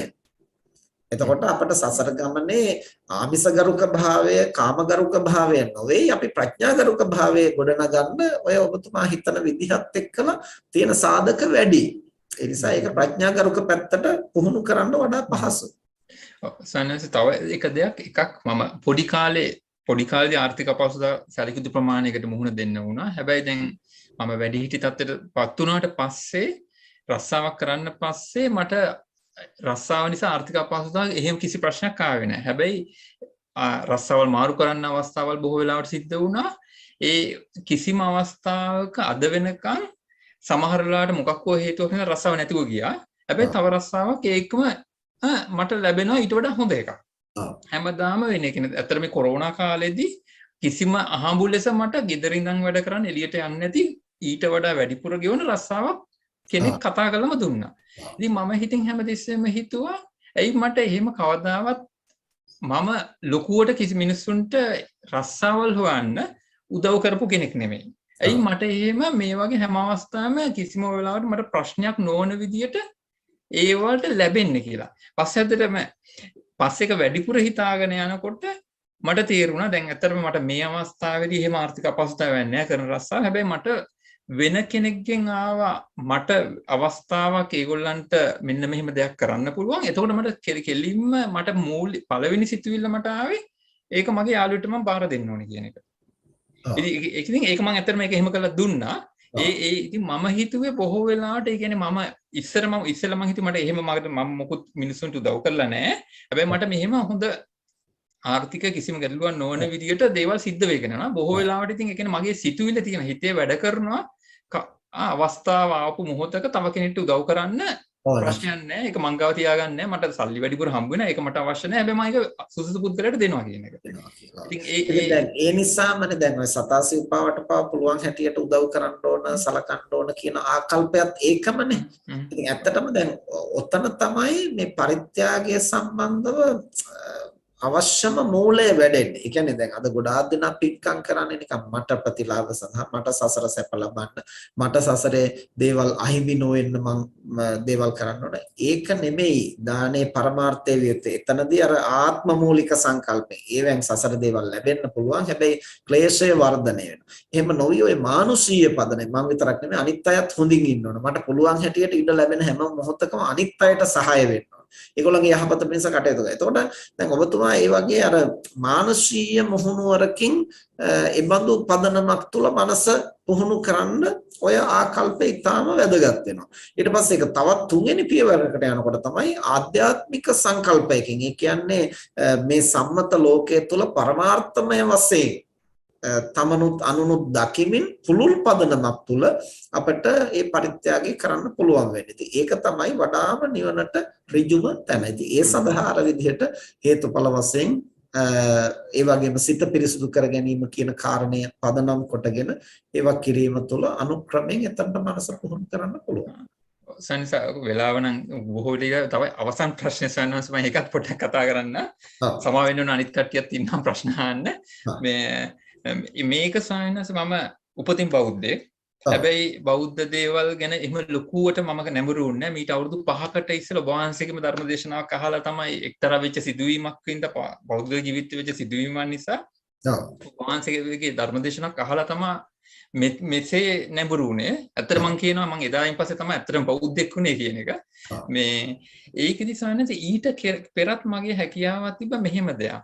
ඒ කියන්නේ මට පුළුවන් අපි කිව්ව මම මොකක් හරි දිහා බලාගෙන ඉන්නවා නම් ඒ බලාගෙන ඉන්න දේ ඇහැට කිසි දෙයක් එකකින් එන්නේ නැහැ. කනටවත් දැන ඇහෙන දේ වුණත් ඒ ඔක්කොම අමතක කරලා සම්පූර්ණ හැබැයි සිතේ කිසිසේක් වැඩ කරන්නේ නැහැ. සිතුවිලි නෑ සම්පූර්ණයෙන් මම දන්නේ ඒක කිසිම අරමුණක් කොහිමත් එන්නේ නැහැ. හැබැයි මම ඒක මොකක්ද අවස්ථාව කියන ඒ වෙලා ඒ தත්ත්වයටපත් වුණම හරි සැහැල්ලුවක් තියෙනවා. හිත හරි සැහැල්ලුයි ඒක.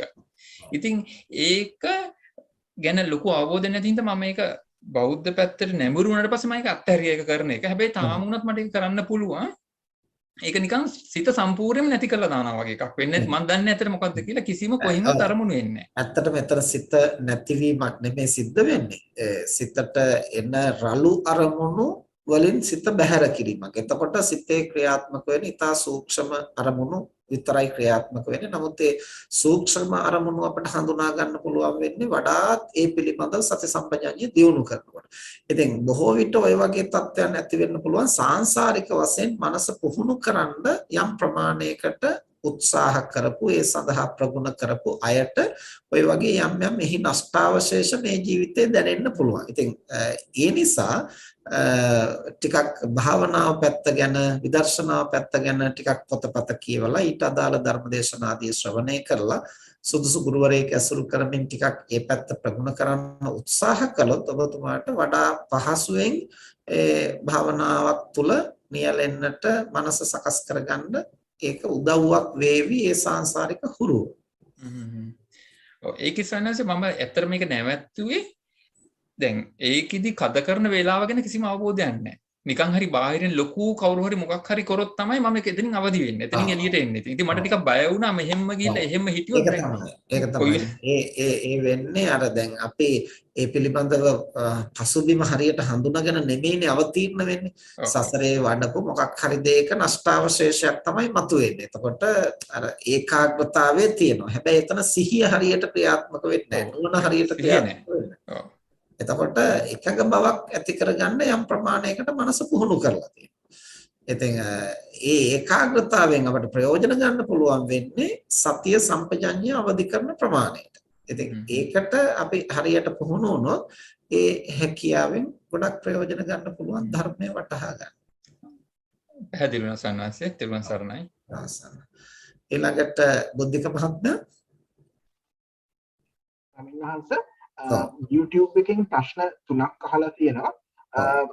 Zoom එකේ ප්‍රශ්නයක් තියෙනවා වහන්සේගෙන් අහන්න අවසරයි. හොඳයි. පළවෙනි ප්‍රශ්නය අහලා තියෙන්නේ ශාමලී මහත්මිය. ගෞරවනීය ස්වාමින් වහන්සේ බුදුරජාණන් වහන්සේ ලෙඩ වෙන කයක් ඇති බව කියා තිබීදී ඇතම් කෙනෙක් මේ භවයේ මේ ලෙඩත් එක්ක දහම ප්‍රගුණ කරන්න බෑ. ඊළඟ භවයේ කරන බව කරා ප්‍රමාද වෙනවා. මේ අය ගැන අනුකම්පාවෙන් පැහැදිලි කිරීමක් කරන්න. ඊළඟ භවයේ තිරිසන් භවයක් වත් ලැබිය හැකි නේද? පෙරුවන් සරණයි. ඒ ගැන ඉතින් ගොඩක් පැහැදිලි කරන්න දෙයක් නැහැ. ඉතින් ඇත්තටම කාරණේ පැහැදිලි. එහෙම අපිට ලෙඩ නිසා කියලා මේ ධර්ම ප්‍රගුණ කිරීම පසෙකට දාන්න බෑ. ඉතින් ඔය ගාක් දෙනා තුළ ඇති වෙන හැඟීමක් තමයි දැන් අපි වයස් ගතයි, දැන් අසනීපයි. ඒ නිසා දැන් අපිට ධර්මයේ ප්‍රගුණ කරන්න බෑ. තරුණ කාලේ හම්බ වුණා නම් හරි. ඒ ඉතින් අර මොන දෙයකින් හරි මග හරින්නට දරන උත්සාහය. එහෙම වයසයි ලෙඩයි මැරෙන මොහොතේ කියලා නෑ. මැරෙන මොහොතේ හරි Tamanට දැනෙන දේ. අනිත් එක තමයි එහෙම ලෙඩ වෙනකොට තමයි අපිට සමහර දේවල් හරියට වැටහෙන්නේ. දැන් පන්සලේ ගිහිල්ලා හොඳට නිරෝගීව වාඩි වෙලා ඉන්නකොට හාමුදුරුවෝ දේශනා කරනවා ව්‍යාධිපි දුක්ඛෝ ලෙඩවීම දුකයි කියලා. ඉතින් ඒක අපට බණපදයක් විතරයි. දැන් මේ ලෙඩ වෙනකොට තමයි ව්‍යාධිපි දුක්ඛෝ කියලා බුදුරජාණන් වහන්සේ දේශනා කරපු කාරණය අපට හොඳටම දැනෙන්න ගන්න. එතකොට ඒ දැනෙන වෙලාවට තමයි මේක හරියට අවබෝධ කරගන්න ඕනේ. ඒ පිළිබඳව ගැඹුරින් සිතලා තේරුම් ගන්න උත්සාහ කරනවා. ඒකයි අවශ්‍ය. ඉතින් ඒ වෙලාවට අපි ඒක දකින්න උත්සාහ කරන්නේ නැත්නම් කවදද ඒක දකින්නේ? ඉතින් ඒ නිසා ඒක ලොකු අලාභයක් සිද්ධ කරගන්නේ. වයසයි අසනීපයි ඒ නිසා බෑ කියලා හිතනවා නම් ඒ ධර්මයේ පිළිබඳ මූලයවත් හරියට ස්පර්ශ කරලා නැති එකේ දෝෂයයි එතන තියෙන්නේ. ඊළඟ කාරණේ අජිත් රොද්රිගෝ මහත්මයා අහලා තියෙනවා අරූප ලෝකයේ සිටින බ්‍රහ්මයන්ගේ සිත පවතින්නේ කෙසේද? සිත පමණක් පවතින්නේ කෙසේ? අපේ රේරුකාණේ මහානායක හඳුරෝක දක්වනවා. දැන් මැටි පිටක් ගත්තාම ඒක වතුරට දැම්මොත් දිය වෙනවනේ. නමුත් මේ මැටි පිට හොඳට පදම් කරලා ඒක ගින්නේ පුච්චලා ගත්තාම ඒක වළඳක්. ඊට පස්සේ වළඳ වතුරට දැම්මයි කියලා දිය වෙන්නේ නැහැ. එතන තියෙන්නේ මැටි තමයි. හැබැයි මේ මැටි පදම් කරලා දිය වෙන්නේ නැති විදිහකට සකසලා තියෙනවා. අන්න ඒ වගේ සාමාන්‍ය පුද්ගලයෙකුට රූපය ඇසුරු නොකොට විඥානය පවත්වන්නට බෑ. නමුත් අරූප ධානය ලබන තැනත්තා ඒ අරූපාවචර ධානය ප්‍රගුණ කරමින් රූපය ඇසුරු නොකොට විඥානය පවත්වන්නට පුළුවන් හැටියට එතනත්තගේ සිත පුහුණු කරලා තියෙනවා. ඒ පුහුණුවේ ප්‍රතිඵලයක් හැටියට තමයි එතනත්තට කය නැතිව ඒ ආරම්මණයෙහි සිත පවත්වන්නට පුළුවන්. ඊළඟ කාරණේ අජිත් රොද්රිගෝ මහත්මයාට තව ප්‍රශ්නයක් අහලා තියෙනවා. ස්වාමීනි මෙත් වැඩීම කරන සෑම විටම මම නිදුක් වේවා නිරෝගී වේවා යන්න කීමෙන් මම යන්න ඉස්මතු වීමෙන් සෝවාන් වීමට එය බාධාවක් වන්නේද? ඒකත් අර වගේ ඉතින් වචනත් එක්කලා එල්බගෙන ඇති වෙන ප්‍රශ්නයක්. එතන මම කියලා කියන්නේ සත්‍යයේ පුද්ගලයෙක් ආත්මයක් ඉන්නවා කියන සංඥාවෙන් නෙමෙයි සම්මුති වූ මම කියන අදහසෙන්. එතකොට දැන් මේ පංචස්කන්ධය අර පංචස්කන්ධය කියලා අපිට කතා කරන්න බෑ. කතා කරනකොට මමය, ඔබය, සියලු සත්වයෝ එහෙම ඉතින් කියන්න වෙනවනේ. ඉතින් එහෙමනම් සියලු සත්වයෝ කිව්වහම එතන ප්‍රශ්නයක් වෙනවනේ. ඉතින් ඒවා සම්මුති ප්‍රකාශන. ඉතින් ඒවැදී ඒ සම්මුතිය මත එල්බගෙන ඒ පුද්ගලයා දෘෂ්ටිගතික වෙන්න පුළුවන්. නමුත් සම්මුතිය හැටියට පරමාර්ථය හැටියට හඳුනා ගන්නට අපි දක්ෂ වෙන්නට ඕනේ. එහෙම දක්ෂතාවයක් නැතිනම් ඉතින් මේ භාවනාව කරන්න බෑනේ. ඊළඟ කාරණේ Zoom එකේ ප්‍රශ්නයක් අහලා තියෙනවා. සත්වයේ පුද්ගලයෙක් ආත්මයක් නොවන විට දාන ආදී දස පාරමිතා හා කම්ම නියාමාදී නියාම ධර්ම සසර ක්‍රියාත්මක වන ආකාරය කරුණාවෙන් පහදා දෙනමින් නමස්කාර පූර්වකව ගෞරවයෙන් ආරාධනා කරමි. ඇත්තටම දැන් එතන සිද්ධ වෙන්නේ සත්‍යයක් පුද්ගලයෙක් ආත්මයක් නිසා නෙමෙයි දාන පාරමිතාව කියලා කියන්නේ අර අලෝභ චේතනාවෙන් පරිත්‍යාගශීලීව ක්‍රියාත්මක වීමේ ගුණය පුහුණු කරන. එතකොට ඒ ගුණය පුහුණු කරන්න ඒතනත්තාට ඒ චෛතසික ධර්මයේ ප්‍රබල වෙන්න තමයි අර අත්හැරීමේ හැකියාව අනුන්ට යහපත කිරීමේ හැකියාව අර ආත්ම මූලික සංකල්ප වලින් සිත නිදහස් කරගන්නට හැකි වෙන්නේ. එතකොට ඒ චිත්තචෛතසික ධර්මයන් හැටියට මේ නාම රූප ධර්ම හැටියට ක්‍රියාත්මක වෙනකොට ඒ නාම ධර්ම අතර පවතින එක්තරා චෛතසික ධර්මයක් තමයි අලෝභ චෛතසිකය. ඒ අලෝභ චෛතසිකය ප්‍රගුණ කරන ක්‍රමය තමයි දාන පාරමිතාව හැටියට අපි පුහුණු කරන්නේ. ඉතින් ඒකට සත්‍යයක් පුද්ගලයෙක් ඉන්න ඕනේ. අර සද්ධා විරිය සති සමාධි ප්‍රඥා කියන මේ අධිපති ධර්ම මූලික වෙලා විමුක්තියට අදාළ වෙන එහෙම නැත්නම් විමුක්තිය දිශාවට මෙහෙවන්නට අවශ්‍ය ගුණාංග වඩා සක්‍රිය කරන්නට පුළුවන්. එහෙම සක්‍රිය කිරීම තුළින් තමයි ඒක දාන පාරමිතාවක් හැටියට භවෙන් භවෙ ඒ චෛතසිකේ මනෝභාවය වර්ධනය වෙන්නේ. එහෙම නැත්නම් සත්‍යයක් පුද්ගලයෙක් ඉන්න නිසා නෙමෙයි. අපිට සත්ව පුද්ගල ස්වરૂපයෙන් තමයි අපි මේවා ගැන හිතාගන්නේ. නමුත් අපි හිතාගෙන හිටියයි කියලා මෙතන සත්‍යයක් පුද්ගලයෙක් ඉන්නේ නෑනේ. අපි හිතාගත්තයි කියලා ඒ අපේ චින්තනයට අනුව ලෝකය නිර්මාණය වෙන්නේ නෑනේ. බුදුහාමුදුරුවෝ දේශනා කරන ලෝකයේ තුල පවතින දේ. අපි හිතාගෙන හිටියට ලෝකයේ තුල එහෙම එකක් නෑ. ඉතින් ඒ නිසා මේ සත්වයේ පුද්ගලයෙක් නැතිනම් මේක සිද්ධ වෙන්නේ කොහොමද කියලා අපිට තර්කයක් මතු කරන්නවත් ඇත්තටම ඉඩක් නැහැ. සත්වයේ පුද්ගලයෙක් නැතිනම් කියන්නට දෙයක් නැහැ. එතකොට ඒ නැති තැනක මේවා ක්‍රියාත්මක වෙන්නේ කොහොමද කියන එකයි අපි පැහැදිලි කරගන්න නැත්තේ හරියට. එතකොට බුදුරජාණන් වහන්සේ නැති බව දැනගෙනයි දේශනා කරන්නේ. ඉතින් අපිට ඒක හරියට පැහැදිලි වෙන්නේ නැත්තේ අපි ඒ ආත්ම දෘෂ්ටිය තුල තවම එල්බගෙන ඉන්න නිසා.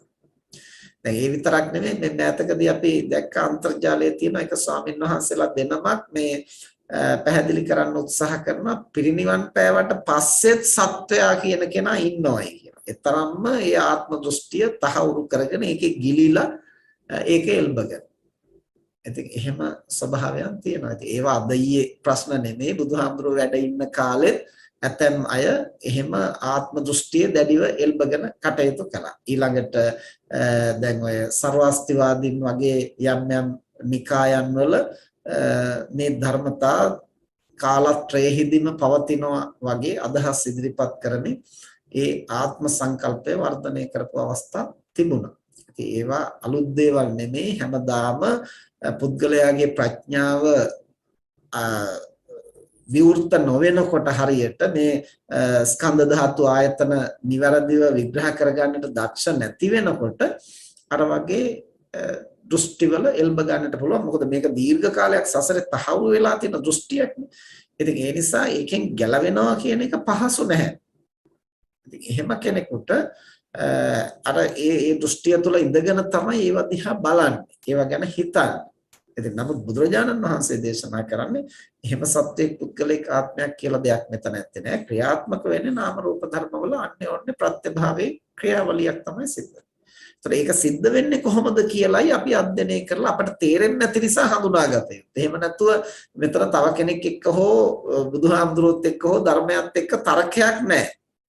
ධර්ම ස්වභාවය අපට වැටහෙන්නේ නැති නිසා අපි ඒක විමසා බලන්නට ඕන කොහොමද කරන්නේ. එපමණ දෙහි තියෙන ගැටලු එහෙමයි හඳුනන්නේ.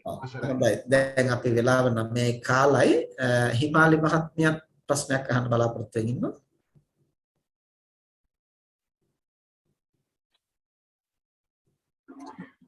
තෙරුවන් සරණයි ස්වාමින් වහන්සේ අර කලින් අහපු ප්‍රශ්න වලටම සම්බන්ධයි මගේ හිතේ හැමතිස්සෙම තියෙන දෙයක් තමයි පින්කම් කරනවා හැබැයි මේ පින්කම් මට මතක තියෙන්නේ නැහැ මම හිතනවා ඔයක ලොකු පින්කමක් නෙවෙයි ඔය කළේ ඒ නිසා ඔක ලොකුවට මතක තියාගන්න ඕන නැහැ කියලා අන්තිමට මට පින්කම් මතක තියෙන්නේ නැහැ මතක හිටින්නේ නැහැ එතකොට ප්‍රාර්ථනාවක් ඇති කරගන්න කියලා ස්වාමින් වහන්සේ කියූප එක මට පොඩ්ඩක් තව පැහැදිලි කරලා දෙන්න පුළුවන් ස්වාමින් වහන්සේ දැන් පින්කම් අමතක වෙන නිසා තමයි අතීත කාලේ පින් පොත ලියනවා කියලා ඒ ඔක්කොම පොතක සටහන් කරන්න ක්‍රමයක් සකස් කරගත්තා. ඒක ඊටාම වැදගත් ක්‍රමයක්. ඒවා නිකන් උපාදාන කරගන්න නෙමෙයි.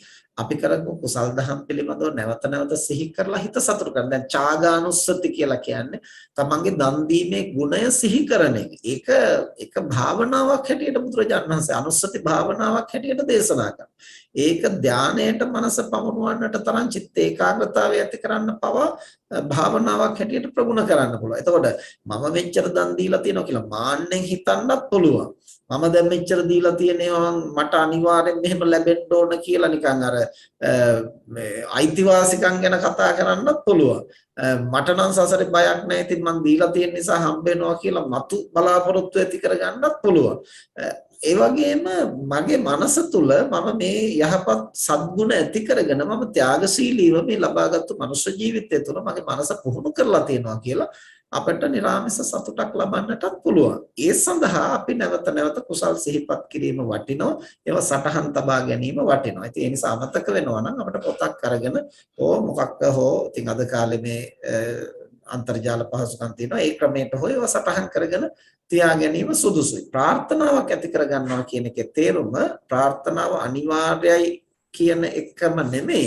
හැබැයි ප්‍රාර්ථනාව දැන් අපිට නිවන සම්බන්ධ ප්‍රාර්ථනාවක් අවශ්‍යයි. එහෙම ඉලක්කයක් තිබුණොත් අපිට යම්කිසි පැහැදිලි නිෂ්ඨාවක් ඇති කරගත්තොත් තමයි අපිට ඒක ඉලක්ක කොටගෙන අපේ ගමන් මඟ හසුරවන්න පහසු වෙන්නේ. දැන් අපි මේ අද කතා කරපු තැනදී ප්‍රඥා ගරුක භාවය ප්‍රඥාව කේතුවක් කොට ප්‍රඥාව ධජයක් කොට. ඒ කියන්නේ දැන් අපේ ජීවිතේ ප්‍රධාන අරමුණක් ප්‍රධාන ඉලක්කයක් බවට පත් කරගන්නවා ප්‍රඥාව. එහෙම වුණොත් තමයි අපිට ප්‍රඥාව දියුණු කරන්න පුළුවන්. ඉතින් අන්න ඒ වගේ ප්‍රාර්ථනාව කියලා කියන්නේ සසර ගමන කොහොමද Taman හසුරුව ගන්න බලාපොරොත්තු වෙන්නේ? මොන කෞශල්‍යයන්ද දියුණු කරගන්න බලාපොරොත්තු වෙන්නේ? ඉතින් අන්න ඒවා පිළිබඳව යම්කිසි ප්‍රාර්ථනාවක් අපිට ඇති කරගන්න පුළුවන් හොඳ කුසලයක් කරපු අවස්ථාවක්. ඉතින් නිවන් ප්‍රාර්ථනා කරනවා නම් අවශේෂ ප්‍රාර්ථනා අත්‍යවශ්‍ය නැහෙනි කියලා කෙනෙක් තර්ක කරන්න පුළුවන්. නමුත් අපි නොදැනුවත්ව වුණත් ප්‍රාර්ථනාවක් කරගෙන යනවා නිවනට අමතරව මොකද්ද විනා පුඤ්ඤ කම්මේන මාමේ බාල සමාගමෝ සතං සමාගමෝ හෝතු යාව නිබ්බාන පත්‍ය. නිවන් දකින ආත්ම භාවයේ මේ කුසල බලයෙන් නිවන් දකින ආත්ම භාවයේ දක්වාම පාප මිත්‍ර ඇසුරක් නොවේවා සත්පුරුෂ කල්යාණ මිත්‍ර ඇසුරක් වේවා. මොකද මේ කල්යාණ මිත්‍ර ඇසුර අපට අවශ්‍යයි. ඒක මේ තණ්හාවෙන් කරන පැතුමක් නෙමෙයි. ඒ කුසල බලයෙන් කල්යාණ මිත්‍ර ඇසුරට ලැබෙන්නේ. ඒකෙන් තමයි අපට විමුක්ති මඟ විවෘත වෙන්නේ.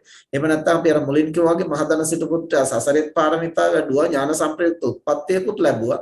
හැබැයි මේ කල්යාණ මිත්‍ර ඇසුර සද්ධර්ම ශ්‍රවණය යෝනිසෝ මනසිකාරයේ ධර්මානුධර්ම ප්‍රතිපත්ති ඒවට යමුන් නැති නිසා එක්කෙම පිරිහුණා. ඉතින් අන්න එහෙම සසර ගමනේ අතරමං නොවෙන්න පිරිහෙන්නේ නැති වෙන්න තමයි අපි යම් ප්‍රාර්ථනා ඇති කරගන්නවා. එහෙම නැතුව මං ඊළඟ ආත්මෙ මෙහෙම උපදින්න කියලා අර තමන්ගේ තෘෂ්ණා මූලිකව හැඟීම්බරව ඉන්ද්‍රිය පිනවන්න ඇති කරගන්න ප්‍රාර්ථනා ගැන නෙමෙයි. කල්යාණ මිත්‍ර ඇසුර නිරෝගීකම ඒ වගේම ධර්මඥානෙ දියුණු කිරීම ධර්ම කතිකත්වය අනිත් අයට දහම් කියා දෙන්නට එහෙම එක පැති වලින් තමන්ට ප්‍රාර්ථනා ගොඩනගා ගන්න පුළුවන්. ඒක ඉතින් තව කෙනෙක් කියන හැටියට නෙමෙයි තමන්ගේ මනසට දැනෙන හැටියටයි ප්‍රාර්ථනා ගොනු කරගන්න ඕන. එමය හැමදෙන තව පුංචි ප්‍රශ්නයක්. අම්දුරනේ අපි දැන් එදිනදා ජීවත් වෙනකොට ගෙවතු වගා වගේ දේවල් කරන්න වෙනවා. ඒකට අපි ප්‍රාණඝාතයෙන් කොච්චර වැළකීලා හිටියත් ඉතා කුඩා කුමී සතුන් වගේ වලට අපිට සාමාන්‍යයෙන් කාවනික බෙහෙත් වර්ගයම පාවිච්චි කරන්න සිද්ධ වෙනවා.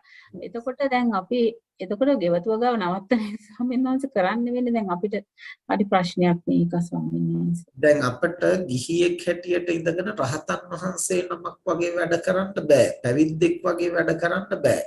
දැන් පැවිද්දට බුදුහාමුදුරෝ දේශනා කරනවා පොළව හාරන්නත් එපා. ගහක කොළයක් අත්තක් කඩන්නත් එපා. ඉතින් ගිහියෙක් හැටියට එහෙම කටයුතු කරන්න බෑනේ.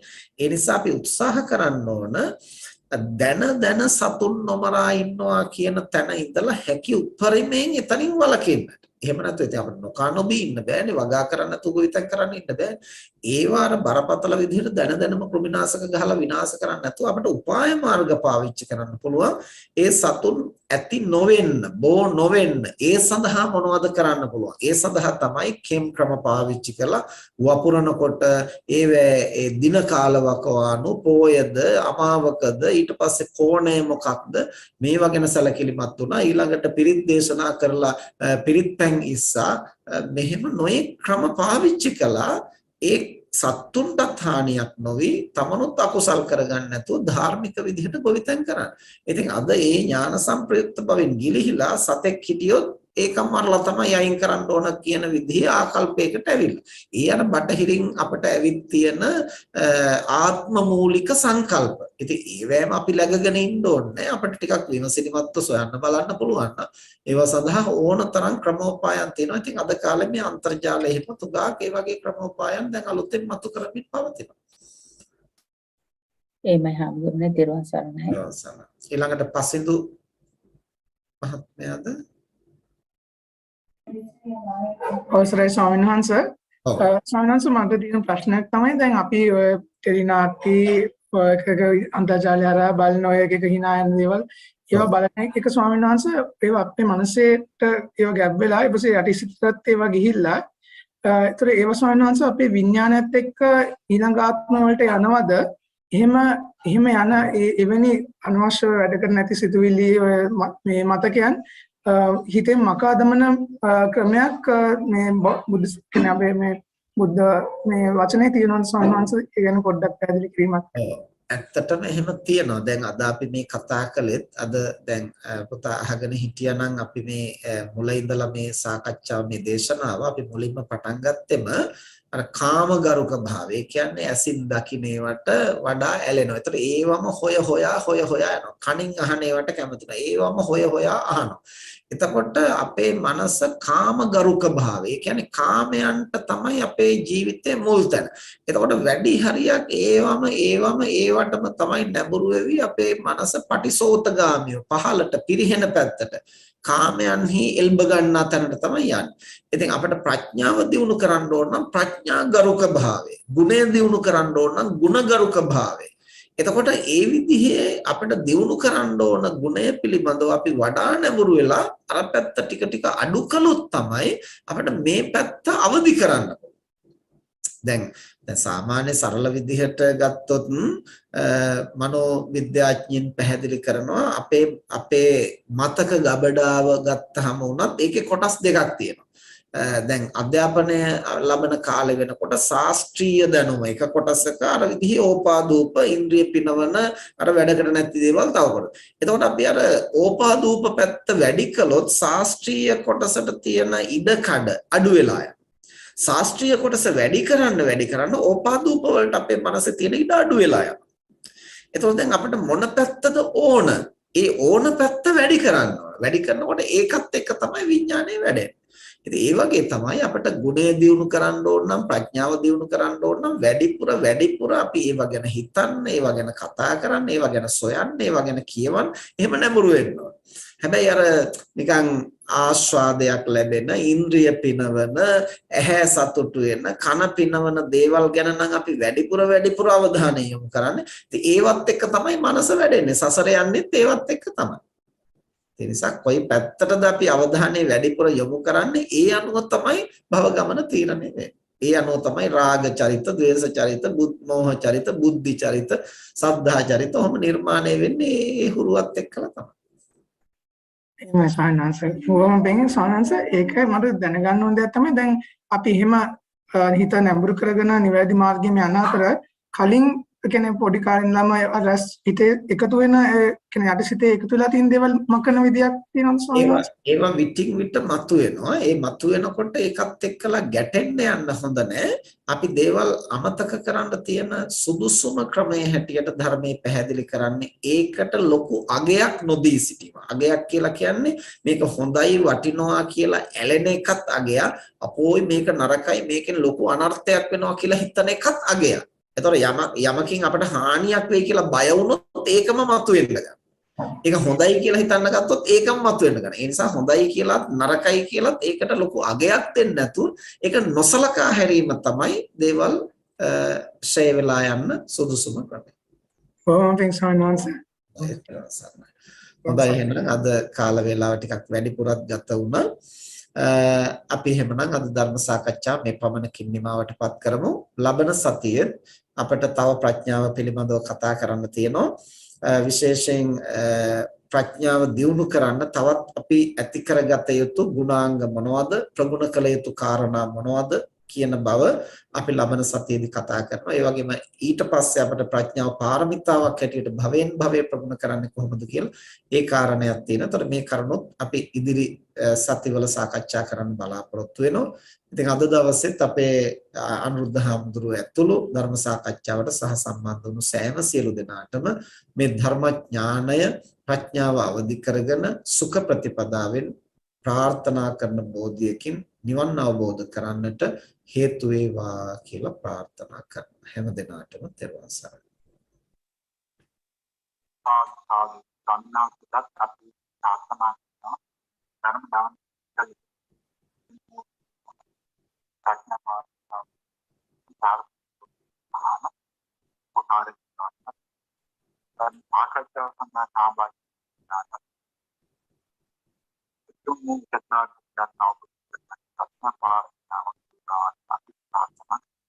සාදු සාදු